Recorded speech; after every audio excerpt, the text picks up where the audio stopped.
안녕하세요. 순하나의 서재에 오신 걸 환영합니다. 의사의 아버지라 불리는 고대 그리스 의학자 히포크라테스는 모든 질병은 장에서 시작된다고 했습니다.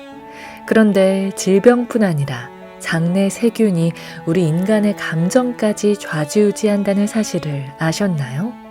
괜히 불안하고 작은 일에도 걱정으로 잠을 이루지 못하고 심지어 자도 피곤하고 우울하다면 장 속 세균을 의심해야 합니다. 오늘 소개해드릴 책은 프랑스의 유명한 현직 의사가 쓴 왜 아무 이유 없이 우울할까? 입니다. 이 책의 저자는 장 속 세균만 다스려도 건강은 물론이고 기분도 좋아진다고 하는데요. 그 과학적인 근거와 또 장내 세균을 바꾸려면 어떻게 해야 하는지 알아보겠습니다. 그리고 이 책에서 알려준 대로 장 속 세균을 바꾸는 데 도움을 주는 건강식품들이 뭐가 있을까 찾아봤는데요. 궁금하시다면 고정 댓글을 참고해 주세요. 상품을 구매하실 수 있는 링크가 있으니 구경해 보시고 이 책 이야기가 딱 내 이야기다 하신다면 건강과 기분을 지키기 위해서 한번 드셔보셔도 좋을 것 같습니다. 그럼 책 같이 읽어보시죠.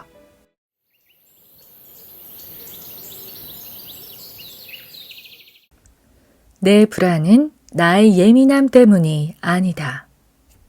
불안해서 배가 아픈 걸까? 아니면 반대로 배가 아파서 불안해지는 걸까? 몇 년 전만 하더라도 말이 안 되어 보이던 이 질문이 오늘날에는 높은 수준의 과학과 의학 연구의 주제로 주목받고 있다. 과학자들은 우리의 정신을 쏙 빼놓는 존재가 몸속 세균일 수도 있다는 것에 생각이 미치자 세균들이 잘 지낼 수 있는 환경을 만드는 것 이외에 그들에게 웃음을 줄 수 있는 또 다른 방법은 없는지 자문하기 시작했다.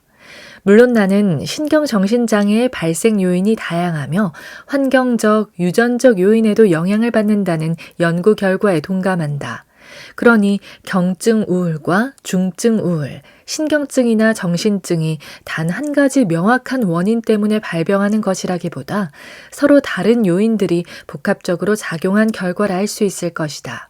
여기서 더 나아가 나는 음식 또한 신경정신 장애를 일으키는 요인들 가운데 하나이자 어쩌면 가장 중요한 문제일 수 있다는 사실을 깨달았다.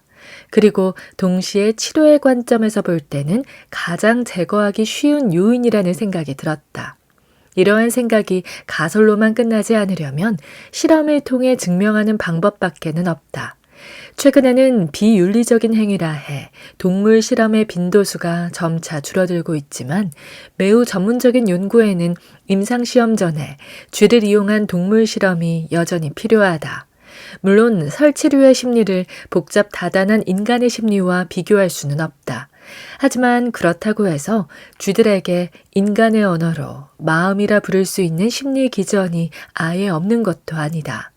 한 과학자는 애착관계에 있는 어미쥐와 새끼 쥐를 일부러 떨어뜨린 다음에 쥐들에게서 나타나는 행동을 관찰했다.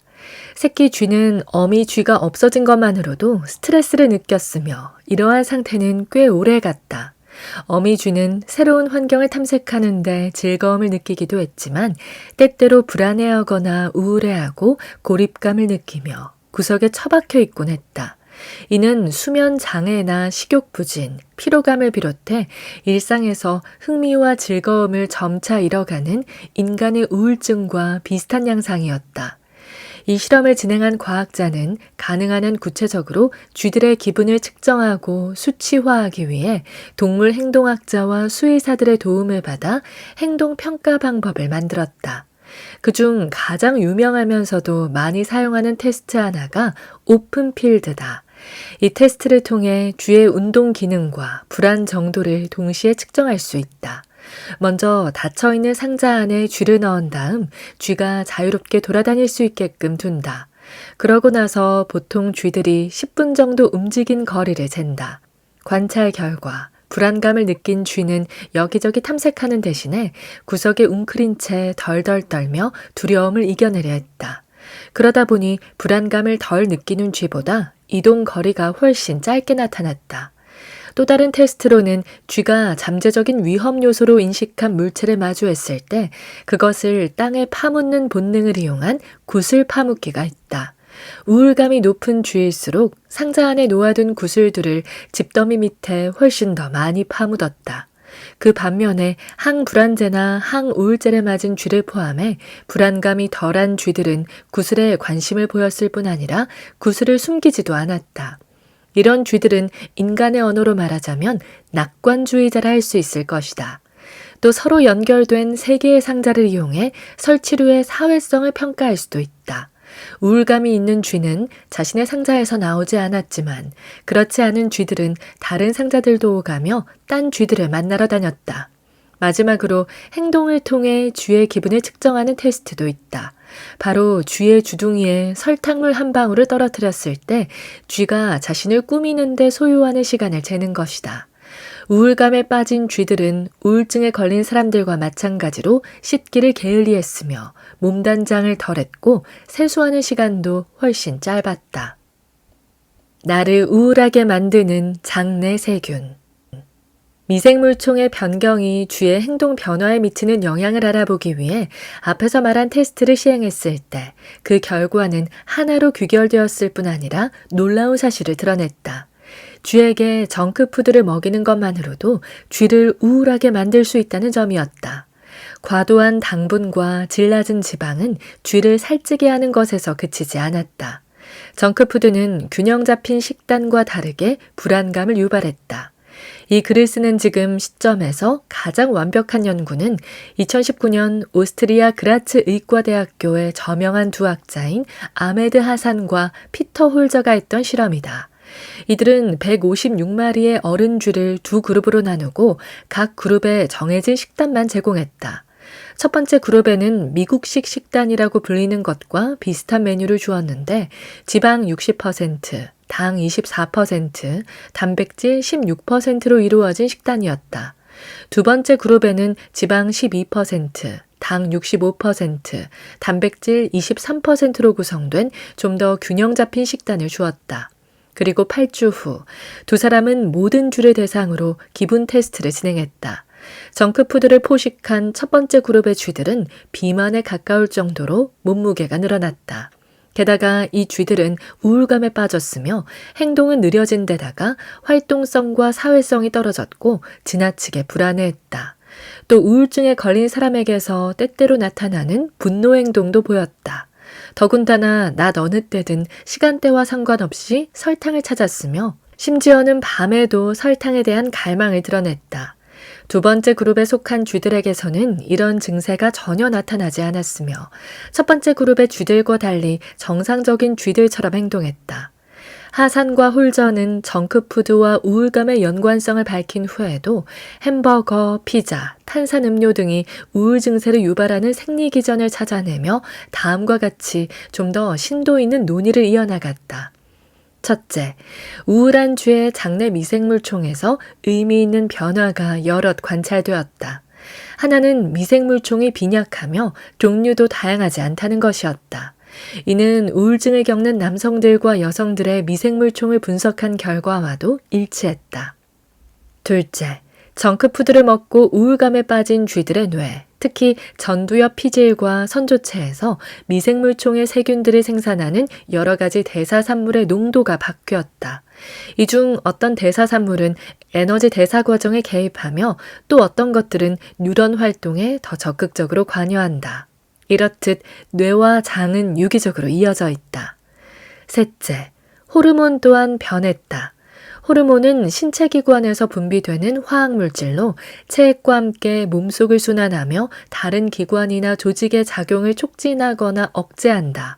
우울감에 빠진 쥐들의 뇌 속을 살펴본 결과 식이 조절과 인슐린 분비에 큰 역할을 하는 신경펩티드 Y가 감소한 것으로 나타났다. 이 호르몬은 불안감을 억제하는 역할도 하기 때문에 우울증을 치료할 때는 뇌에서 이 호르몬의 비율을 늘리는 것이 무엇보다 중요하다. 넷째, 2015년에 프랑스 파라슈드 대학교의 줄리안 장데그와 브리노 기아르의 한 연구를 바탕으로 혈액 속 당의 비율이 증가하는 당뇨 전 단계에 접어들기만 하더라도 쥐들에게 불안과 우울 증상이 나타난다는 사실을 밝혀냈다. 그런데 알려졌다시피 정크푸드는 혈당을 과도하게 올리는 식품이므로 정크푸드를 많이 먹을수록 불안과 우울 증상이 생길 수 있다. 이러한 연구를 통해 나는 장내 세균이 소화에 도움을 주는 것 외에 뇌를 비롯한 신경세포에 중요한 변화를 일으켜 우리의 정신에도 관여한다는 증거들을 확보할 수 있었다. 더욱 분명한 두 번째 증거는 지금까지 알려진 모든 자료를 뒤집어 놓았다. 정크푸드를 과도하게 섭취해 우울증에 걸린 쥐의 미생물총을 정상 식단을 해온 쥐에게 이식하자 이식받은 쥐도 우울증에 빠졌다. 우울증이 대변을 통해서도 전염될 수 있다는 게 밝혀진 것이다. 따라서 우울증을 순수하게 정신적인 질병이라고 단정할 수만은 없다. 더 강력한 증거는 또 있다. 심각한 우울증에 빠진 남성이나 여성의 대변을 쥐들에게 이식하자 이 쥐들은 새로운 미생물총에 빠르게 영향을 받음으로써 우울증에 걸렸다. 즉, 세균과 우리의 감정 사이에 직접적인 인과관계가 증명된 것이다. 물론 이와 정반대의 관점에서 실행했던 실험들도 있다. 그중 하나는 우울증에 걸린 쥐에게 좋은 기분을 전달해주기 위한 실험이었다. 현재 이 같은 실험 대부분은 1, 2종의 세균을 포함해서 하는데 실험의 효과는 마치 세균들 간의 결합이 시너지를 내는 것이라고 보는 게 타당한 듯하다. 그럼에도 앞서 살펴본 실험들 덕분에 비피도박테리움 인판티스를 규칙적으로 섭취하면 진짜 항우울제만큼이나 행동 개선 면에서 도움을 받을 수 있다는 것이 입증되었다. 임상시험은 락토바실루스 카제이균으로 진행했다. 우리가 마트에서 쉽게 살 수 있는 발효유들은 이 세균을 발효시켜 만든 것이다. 실험은 만성 피로로 힘들어하는 사람들을 대상으로 2달간 이어졌다. 실험이 끝난 후 이들의 불안감 지수는 위약만 먹었던 대조군에 비해 확연히 줄어들었다. 가설이 증명되었으니 이제는 미생물총의 변화가 우울증과 다른 신경정신 문제에 어떠한 메커니즘으로 작동하는지 파악하는 일만 남았다. 물론 이를 밝힐 수 있는 몇 가지 실마리들이 존재하지만 좀 더 심도 있는 연구가 필요한 실정이다. 건강한 사람의 대변에 이식하면 어떤 일이 일어날까? 이번에는 유럽이나 미국이 아닌 아시아, 그 중에서도 중국에 있었던 사례를 살펴보려 한다. 후난성 상하 3병원의 소화기병학과 펜왕 교수팀이 발표한 연구 주제와도 밀접한 관련이 있는 사례다. 몇 달간 깊은 우울 증세를 보인 79세의 한 여성이 있었다. 그는 삶에 대한 흥미를 모두 잃은 듯 침대에서 꼼짝하지 않았는데 그 때문에 몸무게는 25kg이나 늘어났으며 혼자 힘으로는 도저히 움직이지 못해 심한 변비로 고생하고 있었다. 결국 그의 가족이 그를 신경정신과에 입원시켰지만 항우울제 치료제로는 어떠한 효과도 보지 못했다. 7개월 후 병원 연구진들은 이 환자에게 자신들이 연구하던 주제, 즉 행동에 미치는 미생물총 효과와 연계한 깜짝 놀랄 만한 치료법을 제안했다. 바로 약물 치료를 모두 중단하고 분변 이식을 하자고 한 것이었다. 분변 기증자는 늘 명랑하고 생기 넘치던 7세 아이인 환자의 손녀였다. 결과는 모두를 놀라게 만들었다. 4일이 지나자 환자는 피곤함을 덜 느끼기 시작했고 스스로 침대에서 일어날 수 있게 되었으며 자신이 좋아하는 음식을 맛볼 수 있었다. 그의 상태는 점차 호전되어 2주 후에는 행복감을 느낄 정도였다. 정상적인 생활이 가능해지자 그는 퇴원했으며 6개월 후에는 특별한 식단 조절 없이도 예전의 몸무게로 돌아갔다. 우울증은 고약한 추억으로만 남았다. 여성이 우울증을 앓던 시기에 연구진들이 그의 미생물총을 분석한 결과 피르미코테스 계열의 세균은 증가하고 박테로이데테스 계열의 세균은 감소했다는 사실이 밝혀졌다. 이 두 종의 세균은 에너지를 대사하고 체중을 조절하는 역할을 한다고 알려졌다. 그리고 분변 이식 후 여성의 몸속에는 당분을 유익한 단쇄 지방산으로 바꿔주는 다른 세균들이 늘어났다. 즉 그의 몸속 세균의 생태계가 바뀐 것이다. 그뿐만 아니라 병의 주요 원인이라 여겼던 장내 미생물 불균형도 자연스레 사라졌다. 물론 한 사람만을 대상으로 했던 것이기에 앞으로 더 많은 임상시험의 결과가 필요하다. 그럼에도 이 사례가 유의미한 까닭은 많은 연구자가 비만과 우울증을 동시에 치료하는 과정에서 장내 미생물총의 본질적인 역할을 입증한 것들이 옳다는 사실을 다시금 증명해 주었기 때문이다. 그러니 의학계는 앞으로 이 주제를 소홀히 하거나 외면할 수 없을 것이다. 불안과 우울을 잠재우고 싶다면 가바를 깨워라. 감마 아미노 뷰티르산의 약자인 가바는 신경 전달 억제 물질을 일컫는다. 다시 말해 신경세포들이 서로 소통할 수 있게 해주는 화합물이 가바인 것이다. 가바는 글루탐산으로부터 합성되며 억제성 신경세포의 시냅스 전에서 방출되어 시냅스 후 뉴런의 표면에 자리한 가바 수용체와 결합한다. 가바는 글루탐산에 의해 우리 몸에서 일부분 생산되기도 하며 식품으로도 섭취할 수 있다. 특히 아몬드, 호박씨, 오렌지, 렌틸콩에 풍부히 들어있다. 이 식품들보다는 적은 양이지만 토마토, 완두콩, 콩으로 만든 소스, 에멘탈 치즈에도 가바가 함유되어 있다. 가바를 신경조절 물질이라고도 부르는데 그 이유는 신경세포의 활동을 변경할 수 있는 물질이기 때문이다. 신경조절 물질 대부분은 신경세포를 자극한다.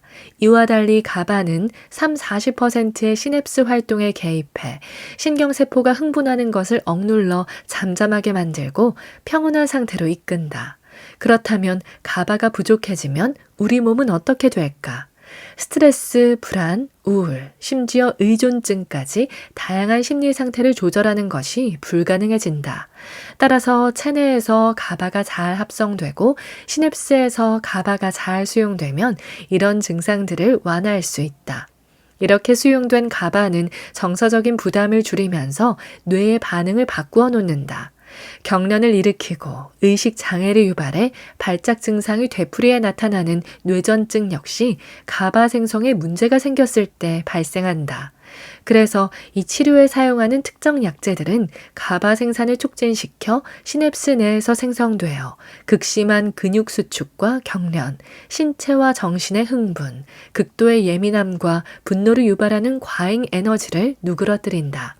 이 밖에도 알코올과 설탕이 가바를 활성화해 신경세포를 억제하며 섭취하는 동안 불안감을 줄여준다고 알려졌다.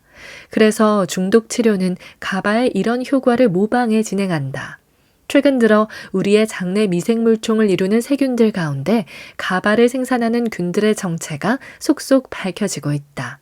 이 균들이 가바를 생산한다는 것은 배양을 통해 확인됐는데 락토바실루스 속에 속한 락토바실루스 람노서스 균이 이에 해당한다. 이 세균은 발효 우유와 앞에서 살펴본 글루탐산이 풍부한 식품에 들어있다.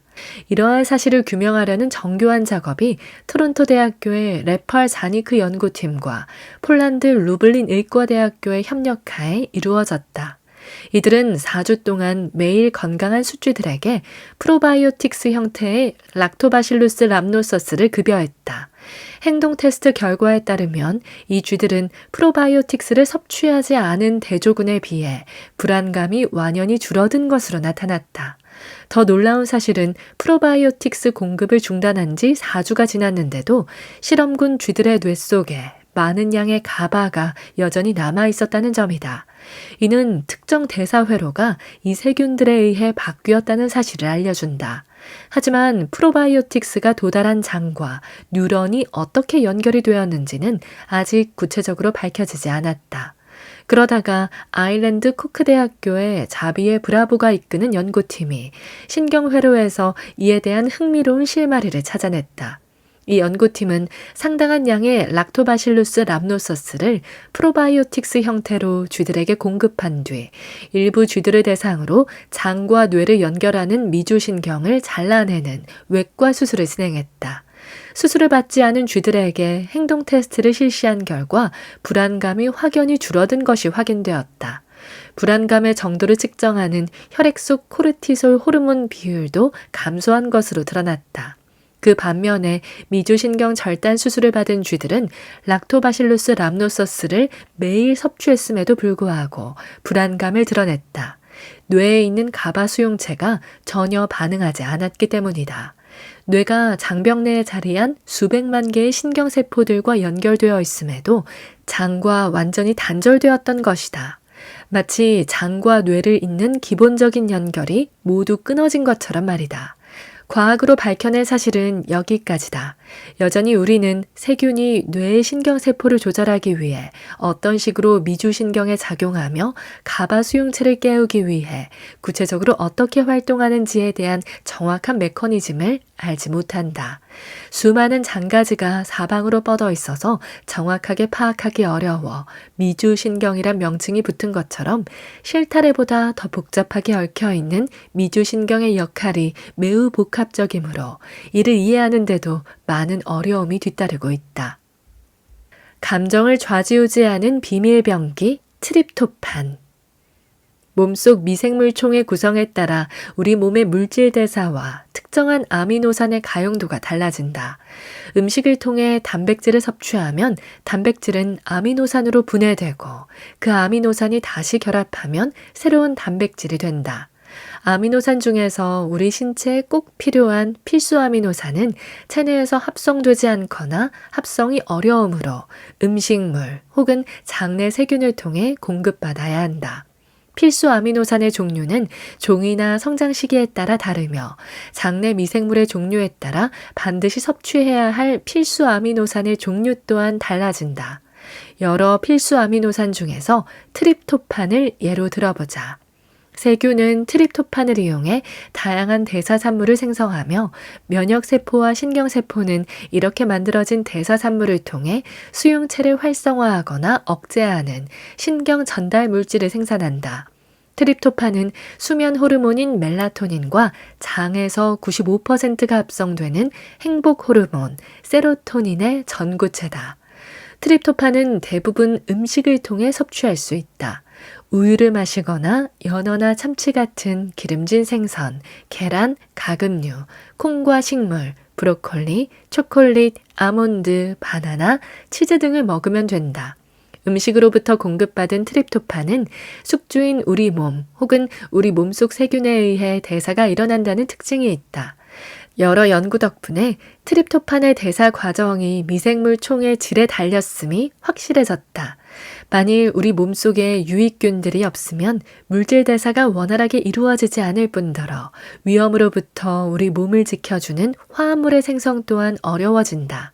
그래서 나는 환자들에게 미생물총에 의존하는 아릴탄화수소 수용체 경로를 잘 개척할 수 있는 방법을 권한다. 트립토판이 풍부한 음식을 먹으라고 조언하며 동시에 트립토판 대사에 적합한 항염증 세균을 늘릴 수 있도록 프로바이오틱스를 처방해준다. 우리 몸을 지키는 단쇄 지방산. 미생물총을 만들어내는 대사산물 중에서도 과학자들이 특히 주목하는 것이 바로 단쇄 지방산이다. 여기서 잠시 지방산에 대해 짚고 넘어가자. 지방산은 포화지방산과 불포화지방산으로 나눌 수 있다. 그중 포화지방산은 결합탄소의 길이에 따라 단쇄지방산, 중쇄지방산, 장쇄지방산으로 나뉜다. 그리고 단쇄지방산에는 아세트산, 프로피온산, 부틸산 이렇게 세 종류가 있다. 다른 대사산물처럼 단쇄지방산의 생산도 세균의 질이 좌우한다. 따라서 세균의 먹이가 되는 우리 식단의 질이 무엇보다 중요하다. 단쇄지방산 대부분은 대장에서 만들어지며 대장세포의 에너지원으로 쓰인다. 최근에는 단쇄지방산이 다른 역할도 한다는 사실이 밝혀졌는데 바로 장벽을 강화해 독소와 해로운 입자들로부터 몸 전체를 보호한다는 것이다. 대장에서 사용하고 남은 소량의 단쇄지방산은 혈류를 타고 뇌에 도달한다. 뇌에 도착한 단쇄지방산은 염증 과정을 조절하고 정신질환의 원인이 되는 유전자의 발현을 억제하거나 활성화한다. 아일랜드 코크 대학교의 아우렐리우스 버로카스 연구팀은 건강한 상태의 쥐들에게 프로바이오틱스 제제를 공급한 후 쥐들의 미생물총이 단쇄지방산을 생성하는지 관찰했다. 실제로 단수 지방산이 증가했고 뇌 속 특정 유전자 발현에 효과가 있었다. 실험군의 쥐들은 계속해서 건강한 상태를 유지했다. 쥐들의 미생물총을 살펴보니 항염증 세균과 박테로이데스 비율이 늘어난 반면에 비피더스균 비율은 줄어든 것으로 나타났다. 오픈필드 테스트에서 정상 쥐들이 중심부에 머문 시간이 평균 85초였던 것에 비해 이들 쥐는 120초나 머무는 기록을 세웠다.